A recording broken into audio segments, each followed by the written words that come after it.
Before we get started, just a reminder that you can find all of my available rental properties on my website at marcguzman.com. If you own investment property, click on the Owner Services section to see our complete list of services. Thank you to our sponsor for today's episode, East Brother Beer. Located on Canal Boulevard in Point Richmond, East Brother Beer mixes classic brewing styles with precision and modern sensibility to create the perfect Bay Area craft beer. Music is the ultimate tone setter. Every day, you use it to create a soundtrack to your life, from driving to work, relaxing at home, or working out at the gym. Just as music can create the atmosphere for your day, it also serves to create the atmosphere for films. Each movie you watch is scored by hardworking composers like today's guest, Jason Rivera. A veteran of many different projects, big and small, Jason joins us today to share with us how the silver screen gets its musical touch. Jason, thanks for being on the podcast. I appreciate you taking the time to do this with us. Thank you, Marc. I'm excited to be on. So one of the questions I like to ask every guest is, what currently has your attention right now? Okay, well, what has my attention? Well, music has my attention. It takes up a large chunk of my attention pretty much every day. When I'm not writing, I'm either thinking about it or listening to it. So music just consumes you, huh? Yeah, it consumes a large chunk of my day and a large chunk of my mind space on a daily basis. So yeah, music. But there's a lot of things fighting for my attention on a daily basis. For sure, the U.S. politics. We have a big election coming up in November. Yep. It's kind of, it's all over the news. It's kind of hard to not be thinking about it. My family, for sure. I had a daughter who turned 1 yesterday. Oh, congratulations. So thank you. So she definitely has my attention. A lot of attention. Yeah. A lot of attention, yeah. But it's great. Okay. Yeah, so I'm excited to have you here on the show because you do music composition, and why don't you walk us through a bit of your background and how you ended up in this career? Sure. Well, it really started in my home, in the home I grew up in. I come from a very musical family. So my dad and my brother are musicians as well. So in my house growing up, there were always instruments in the house, upright basses, guitars, pianos, so, and I was fortunate enough that my family members, I have two older brothers, my two brothers and my dad, have really great taste in music. And so in my house as a little kid, I got to hear everything from like Led Zeppelin to Fania All-Stars to Bach and everything you could imagine in between. So I was exposed to a lot of good music growing up. And then as a really young kid, I was probably about 4 years old. My parents gave me a Fisher-Price tape recorder. And I can remember even being at that age, hearing music, hearing melodies and chords in my head.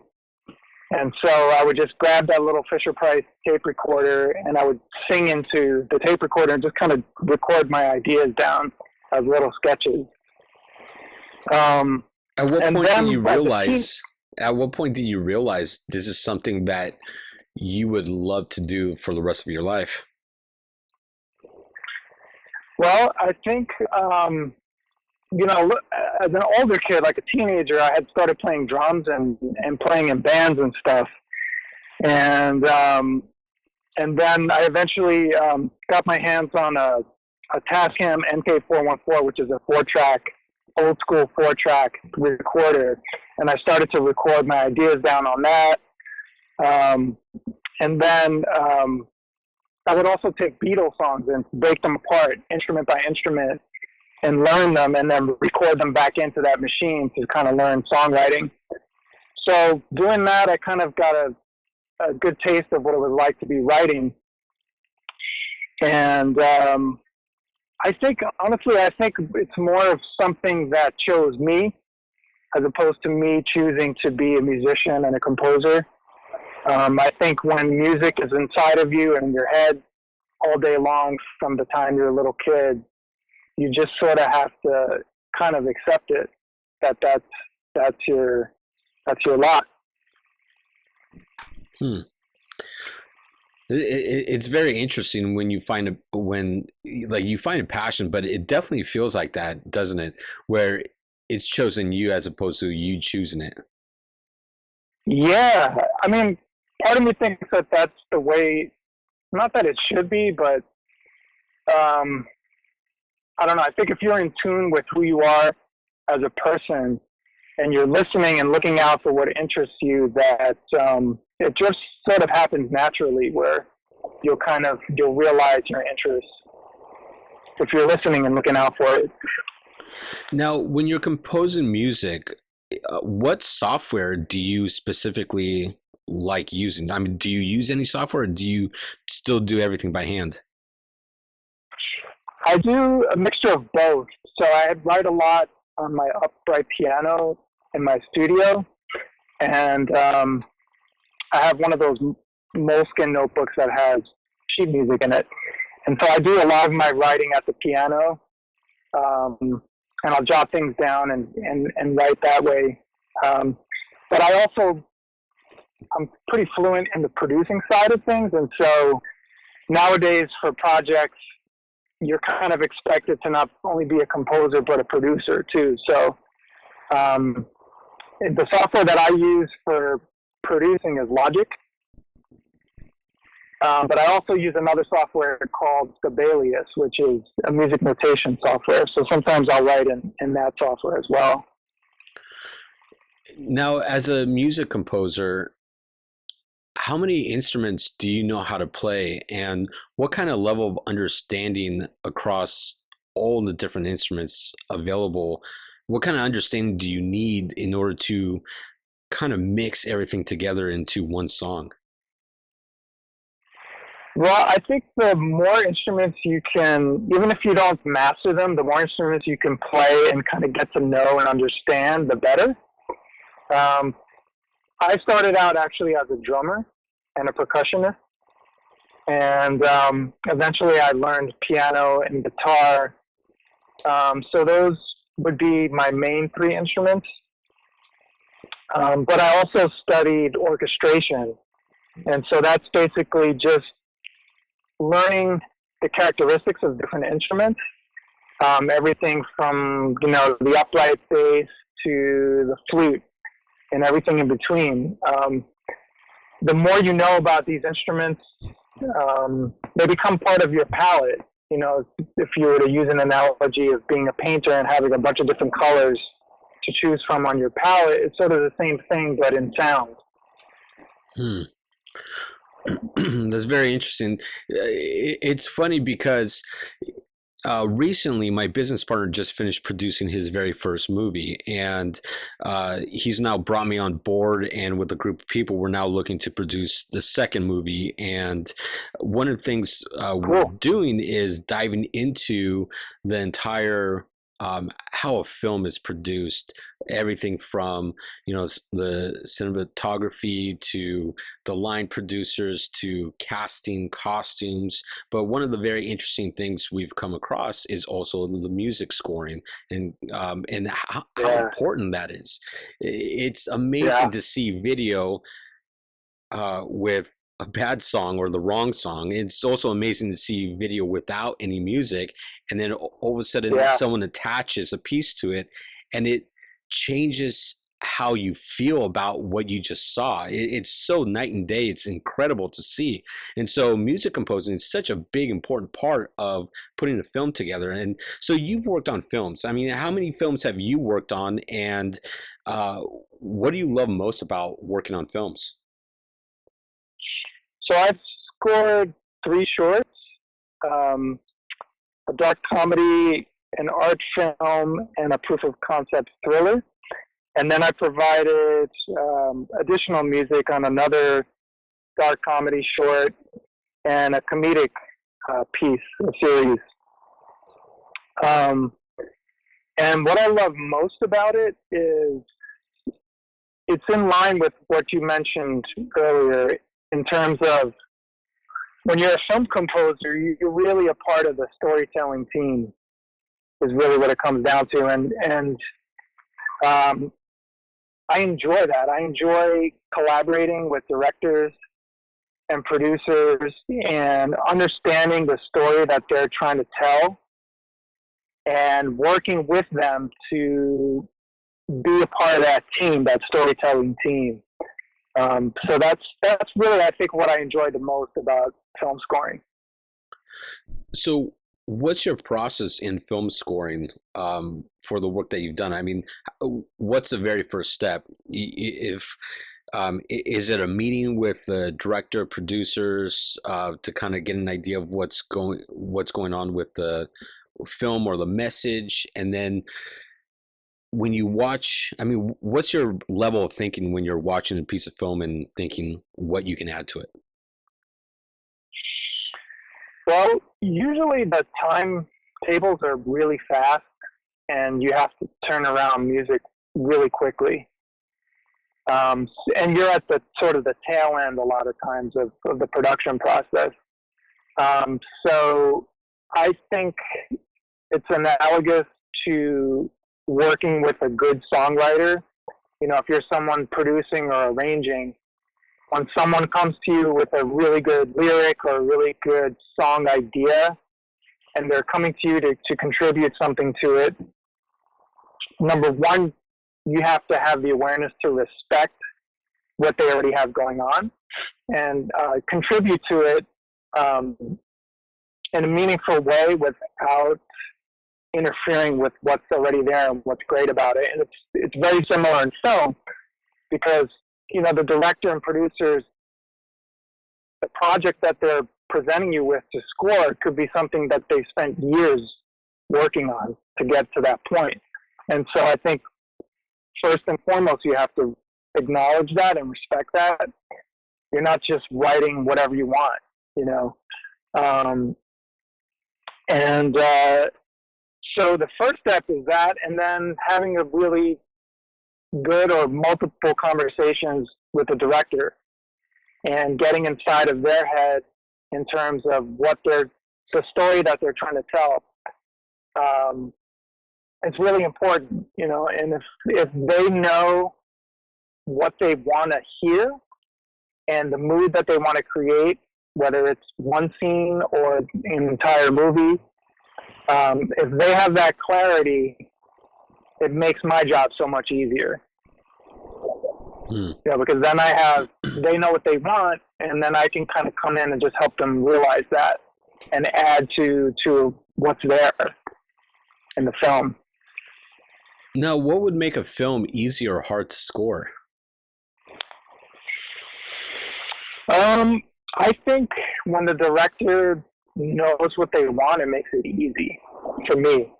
I've had the good fortune up to this point for the projects I've worked on, the directors are very clear about what they want, and that really makes my job easier. They know the mood that they want, the beats, you know, so I can come in and it's just a matter of, you know, figuring out the right tempo with them.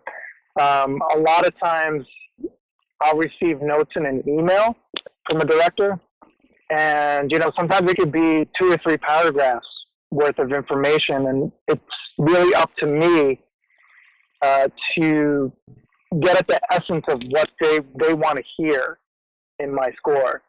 So I think I've gotten pretty good at, you know, I can look at a couple of paragraphs and I can pull from that maybe 5 adjectives, which is really the essence of what they're going after with the music. Okay. What are your top 3 films that are, I mean, in your opinion, the best scored top 3 films? So, one of my favorites is the original Planet of the Apes, which is a Jerry Goldsmith score. Okay. That score is it's just it's timeless when you hear it. If you're not familiar with it, I really recommend checking it out. It's awesome. It still sounds like it could have been written today. And if you listen to it, you can actually hear just how influential that score is on composers nowadays. So that would be one. Another one is, well, I would say two by Bernard Herrmann are Vertigo and Psycho. Two very different films, and two very different film scores, but they're both brilliant. I mean, that guy, Bernard Herrmann, was a master storyteller. And then another one of my favorites is John Williams. I'm a big John Williams fan. In particular, I really like the score to Close Encounters. It's one that people in the film scoring world don't talk about too much, but it's a really brilliant score, and it sounds so different from all of his other scores. So that's another favorite of mine. That's awesome. And now you also teach classes and teach music for others, correct? That's right. Yeah. Now, at what point did you decide to start teaching others on music? So it would have been around 2012. I started to get an interest in it. So I've been teaching for a while. And to be honest, I was a little bit hesitant at first. I think I sort of bought into that idea that you do something or you teach it. But the more that I studied music history, I realized, composers from back in the day, like Mozart or Beethoven, they not only composed, but they all had private students that they taught. And so I thought, well, if it was good enough for them, it's good enough for me. And it's a really rewarding experience to be able to pass that gift on to another person and just to help them light up their interest and keep their interest going in music, and to be able to better express themselves with their instrument and their writing. It's really rewarding. Do you feel music is one of those items that people are naturally born with? Is it something they can learn and develop? And kind of referring to some of the top talent, I mean, what's been your experience with that? I think that some people are definitely born with natural abilities. I could think about somebody like Prince, one of my favorite pop artists, the guy could play so many different instruments so well, on top of being a great songwriter and lyricist. I think that that's someone that music probably came very naturally to him. And so for some people, things come naturally, but I think whether they come naturally or not, you have to put the time in to develop your craft. And you have to put the work in.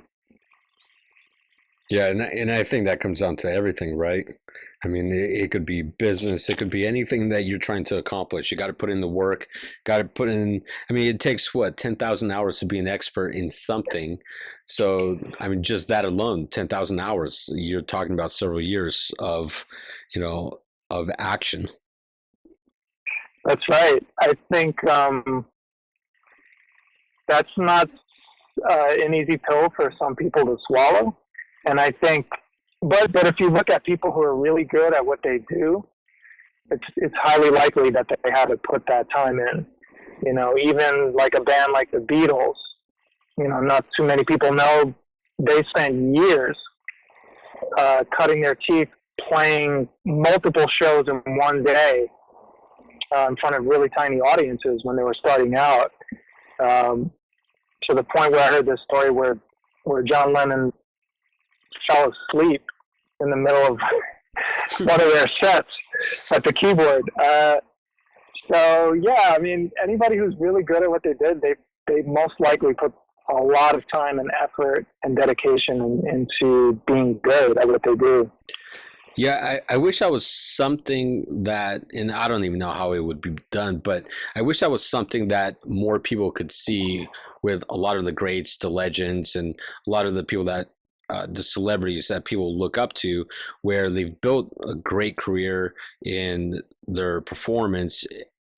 I mean, many people don't know what it took to get to that level, the amount of work and the hustle just to get to certain levels. It's not easy. It's not. I think if it was easy, everybody would be doing it. It's one of those kind of things.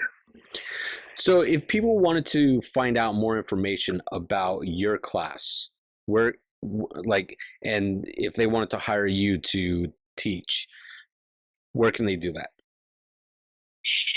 So they can check out my website, which is www.jasonriveramusic.com. And I've got my music's up there. You can listen to my music.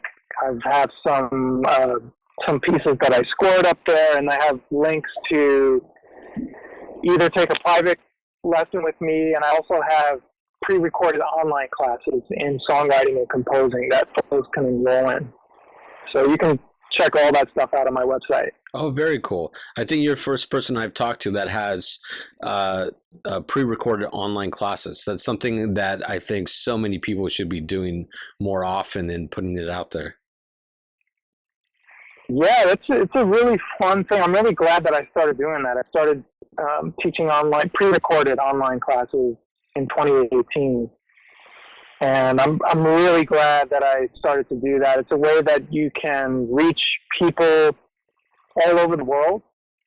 And I'm actually working on a new class right now, so an online class.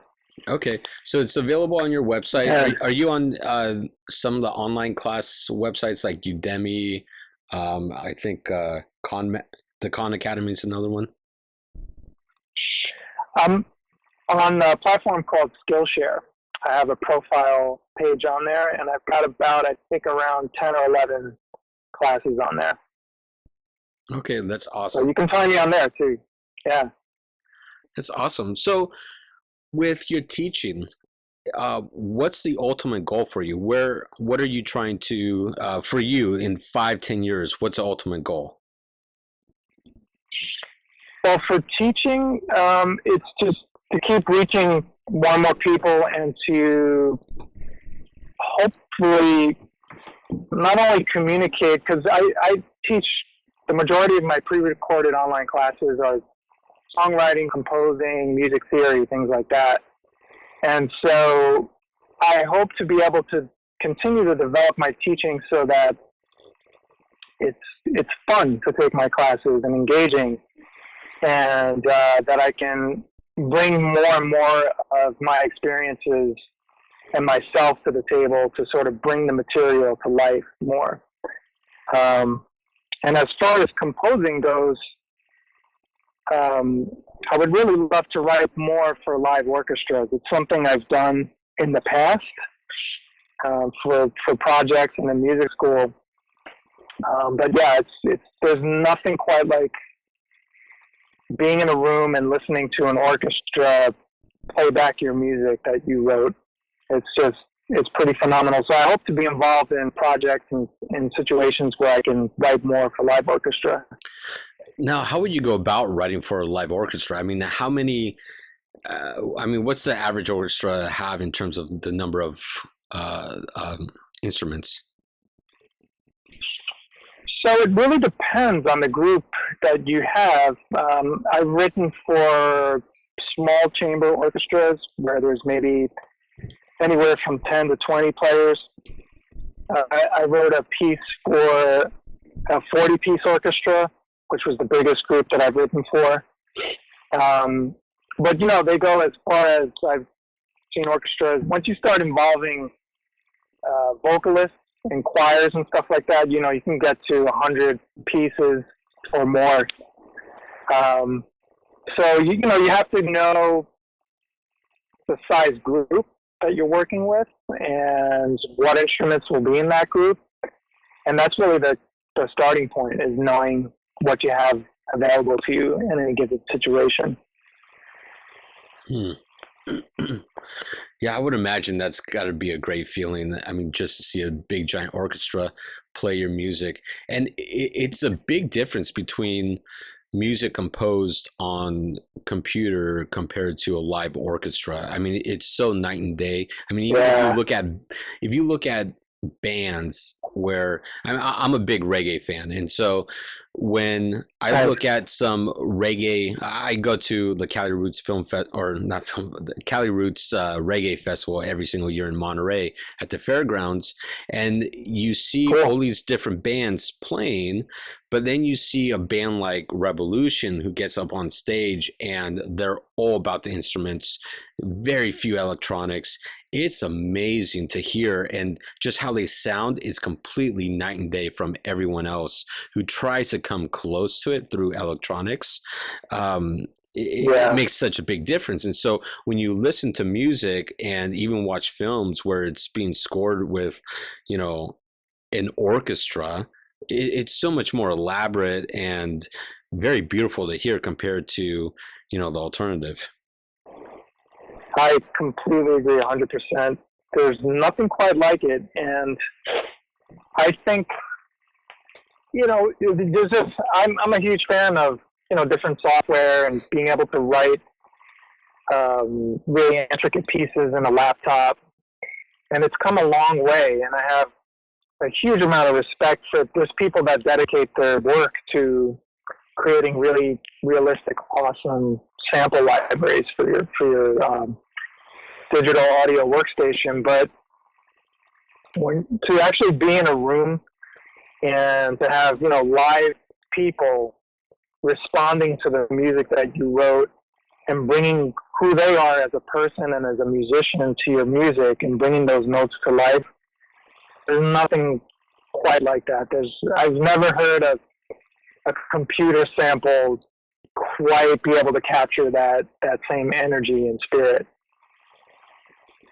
Totally agree with you. So Jason, I want to thank you for being on the podcast. For the listeners, go to his website, jasonriveramusic.com. Check out his classes, his work. Jason, again, thank you for being on the podcast and wish you the best in everything going forward. Oh, thanks so much, Marc. I really appreciate the opportunity. Yeah, for sure. Thank you so much for listening to the podcast. Thank you to our producer, Sam Lemon. Please subscribe, like, comment, and share the podcast. Remember, you can listen to the podcast on iTunes, Podbean, iHeartRadio, Google Play, SoundCloud, and anywhere else you listen to podcasts. For more information on my business as a property manager and real estate team, go visit my website at marcguzman.com.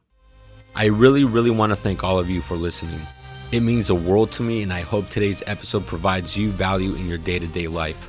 I created this podcast to help showcase the many great people that live in this world and help share some knowledge that I've learned along the way in life. Again, thank you for listening. Check out our sponsors, and I'll catch you on the next episode.